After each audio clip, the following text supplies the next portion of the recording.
آج کل ملک میں ایک اہم بحث چل رہی ہے کہ نئے انتظامی یونٹس بنانے چاہیے، اس سے پاکستان کو فائدہ ہوگا یا نقصان۔ اور وزیر داخلہ محسن نقوی نے اقتصادی سربراہی کانفرنس میں یہ کہا کہ جس نظام میں ہم رہ رہے ہیں وہ کولیپس کر چکا ہے، وہ تباہ ہو چکا ہے۔ آخر اس کا مطلب کیا ہے؟ آئیے سمجھتے ہیں۔ دراصل بلوچستان رقبے کے لحاظ سے جرمنی سے بھی بڑا ہے، لیکن پورے صوبے پر صرف ایک حکومت قائم ہے، جبکہ جرمنی میں 16 ریاستیں ہیں۔ اسی طرح پنجاب کی آبادی تقریباً 13 کروڑ ہے، جو برطانیہ اور فرانس کی آبادی سے بھی زیادہ ہے، مگر پورے صوبے کی باغ دوڑ صرف ایک وزیر اعلیٰ کے ہاتھ میں ہے۔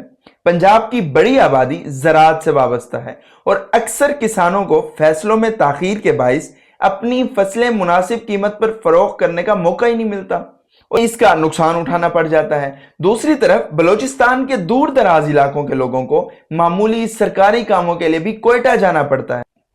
اسی تناظر میں نئے انتظامی یونٹس کی تجویز زیر بحث ہے، جس کے مطابق پنجاب کو مشرقی، مغربی، جنوبی، شمالی، وسطی اور شمالی مشرقی پنجاب، سندھ کو شمالی، وسطی اور جنوبی سندھ، بلوچستان کو مشرقی، مغربی، شمالی، جنوبی اور وسطی بلوچستان، جبکہ خیبر پختونخوا کو شمالی، جنوبی، وسطی اور مشرقی حصوں میں تقسیم کرنے کی تجاویز سامنے آ چکی ہیں۔ دنیا کے کئی ممالک میں بہتر طرز حکمرانی کے لیے چھوٹی انتظامی یونٹس موجود ہیں۔ اگر ہم دیکھیں جیسے سوئٹزرلینڈ میں تقریباً 87 لاکھ آبادی کے لیے 26 کینٹن، امریکہ میں 50 ریاستیں اور انڈونیشیا میں 34 صوبے ہیں۔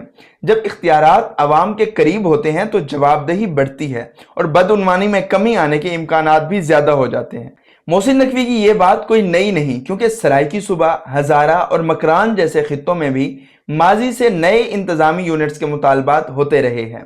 اصل سوال صرف یہ ہے کہ کیا سیاسی جماعتیں باہمی اتفاق رائے سے اس معاملے پر کوئی فیصلہ کر سکیں گی، یا یہ بحث آئندہ کئی برسوں تک اسی طرح چلتی رہے گی۔